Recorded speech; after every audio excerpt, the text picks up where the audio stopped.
Video número 11. Bien, continuamos con la materia de profetas mayores.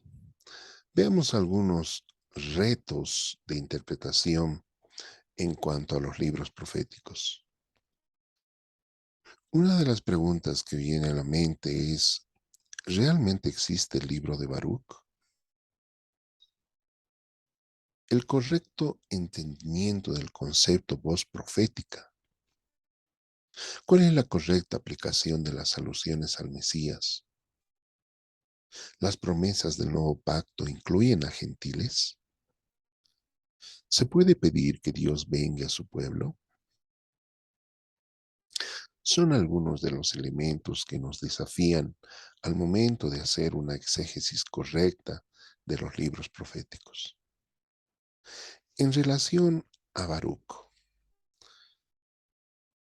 se cree que en el siglo VI antes de Cristo, Baruch colaboró con el profeta Jeremías. Era hijo de Nerías y probablemente hermano de Saraías, principal chambelán del rey Sedecías. En el 559 antes de Cristo, después de que Nabucodonosor toma Jerusalén y saquea el templo, Baruch, como consta en el libro de Jeremías, escribió bajo dictado de el oráculo o profecía del profeta, donde predicen el regreso de los babilonios y, a riesgo de su vida, lo leyó a los judíos. También escribió la segunda y más extensa edición de las profecías de Jeremías, después de que éste fue quemado por el enfurecido rey Joaquín. No hay duda de que el profeta Baruch existió, pero los escritos específicos de Baruch, conocidos como el libro de Baruch, no se encuentran dentro del canon hebreo como inspirados por Dios. Es por esa razón que el libro de Baruch tampoco se encuentra dentro del canon del Antiguo Testamento en nuestro eh, modelo actual. Sin embargo, como dijimos, eso no significa que Baruch no existió. Estuvo presente cuando Jeremías compra la propiedad heredada de sus antepasados en Anatot en 588 a.C., después de la caída de Jerusalén y la destrucción del templo. Probablemente vivió durante un tiempo con Jeremías en Masfat. Sus enemigos lo acusaron de haber influenciado al profeta para que aconsejara a los judíos que permanecieran en Judá en lugar de bajar a Egipto. Muchos estudiosos apuntan de que el libro de Jeremías en gran parte fue escrito por Baruch. Es posible. Baruch fue discípulo de Jeremías, estuvo muy cerca de él y convivió muchos años con él. Se hace mención de Baruch en la Biblia actual, pero reitero, no existe el libro de Baruch como tal. En relación a las otras interrogantes, es importante anotar de que cada uno de los profetas mayores en su tiempo escribió bajo circunstancias difíciles de exilio o muy próximas a ellas. Por tanto, como norma la hermenéutica actual, cada uno de ellos debe ser entendida en el contexto histórico, cultural y literario en el momento en que fueron escritos. Rol en la historia de la redención. No hay duda que el que hace mayor mención del futuro Mesías es Isaías. En Isaías se menciona muchísimo los términos Señor, renuevo de Jehová, Emmanuel, consejero maravilloso, Dios poderoso, Padre eterno, príncipe de paz, raíz de Isaí, piedra angular, rey, pastor, siervo de Jehová, elegido, cordero de Dios, redentor, ungido. haciendo mención directa de quién sería nuestro Salvador Jesucristo. Entonces, los profetas no solamente anunciaron juicio en relación al tiempo histórico, sino también trascendían, su mensaje trascendía en la historia, anunciando la llegada de quien sería el ungido de Dios, el Mesías Salvador, Jesucristo, nuestro Señor.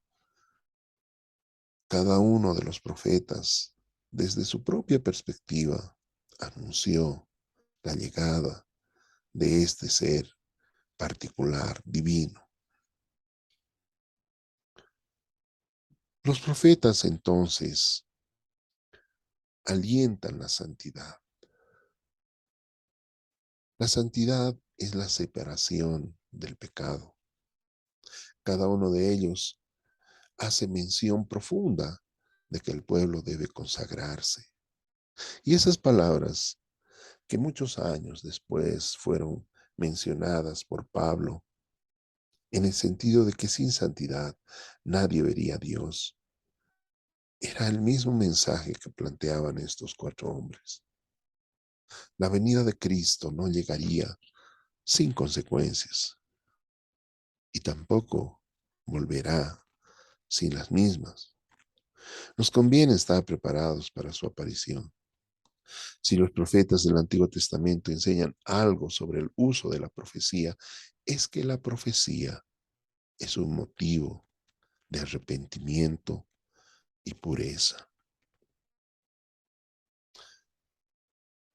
Alguien decía que un pueblo que desconoce su historia está condenada a repetirla. Estos cuatro hombres son parte de la historia hebrea, pero no significa que no tengan una influencia directa con lo que hoy se conoce como la iglesia. Cada uno de ellos, en su época, marcó un punto importante para la llegada de Jesucristo, el Mesías Salvador. Desde Isaías hasta Daniel, podemos ver las huellas que han dejado cada uno de estos escritos para la llegada del Señor Jesucristo. Pero también hay algo importante, como dice el texto acá, la profecía alienta la santidad. Podemos decir que el avivamiento alienta la santidad. Hoy la iglesia de Cristo en muchos momentos también está sumida en un momento difícil de su historia. Ni qué decir de la sociedad en pleno. Pero hoy la iglesia se constituye como un baluarte, como una fortaleza moral, como una fortaleza ética de valores que debe permanecer firme ante las acechanzas del enemigo. Al igual que en ese tiempo necesitamos hombres valientes como Isaías, como Jeremías, Ezequiel y Daniel, que puedan anunciarnos la verdad absoluta que está escrita en la palabra de Dios, que puedan ser capaces de guiar a la iglesia en santidad. Pero para eso necesitamos hombres que vivan esa santidad, hombres como ellos, que tengan esa calidad, esa valentía de entrar al foso de los leones aún a costa de su propia vida. Cuánta necesidad nos hace la aparición de hombres como los profetas mayores. Gloria a Dios.